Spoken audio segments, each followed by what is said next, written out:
السلام عليكم ورحمة الله وبركاته وشمار كفوني كم زرت النجا في السنة الحمد لله نسنا فوتي هرس إن شاء الله فيديو براتي ولدت لي بني جرج السوداء مال لقوا ديم تيو جتني سامبوسا مخشي وجسوفين ديما جسوداء كتي مخشي مرساني تجودا سامبوسا كسي سنين وجسوفين ديما جسوداء Akkuma agartan kana kun zobuniidha jechuudha. Zobunii kanas keessaa tanneen jechuudha. Kana baay'ee waan hin qabaanneef kanaan itti dabaladha jechuudha. Zobunii koftee kanaan itti dabaladha jechuudha. Yoo isinitti mul'ates isuma saambusaa kana mara jechuudha. Isuma kana hin akkuma agartan kanatti isuma kanaan mara jechuudha.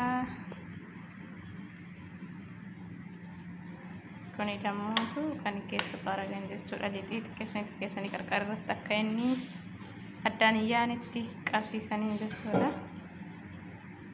Hanga dhuma viidiyoo ilaalaa isiniin jedha. Warri beektanis warri hin beeknes hanga dhuma viidiyoo ilaalaa isiniin jedha. Asumaan laayik sabskiraayib gochuudhaan na bira dhaabbadhaa isiniin jedha.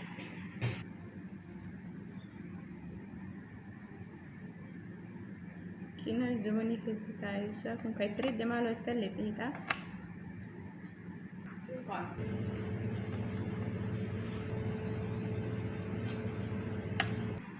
Kino akkuma agartan kana maree geesse jechuudha.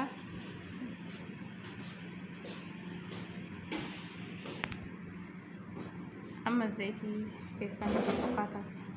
Kino zayitii keessatti guuraara jechuudha. Zayitii qopheessee jira.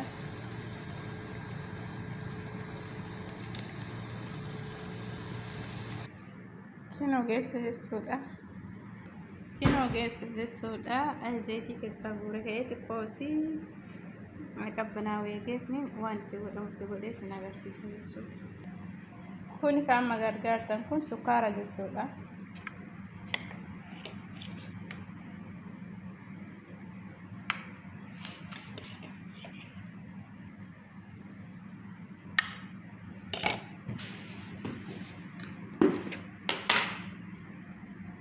Kun inni arjiin jechuudha.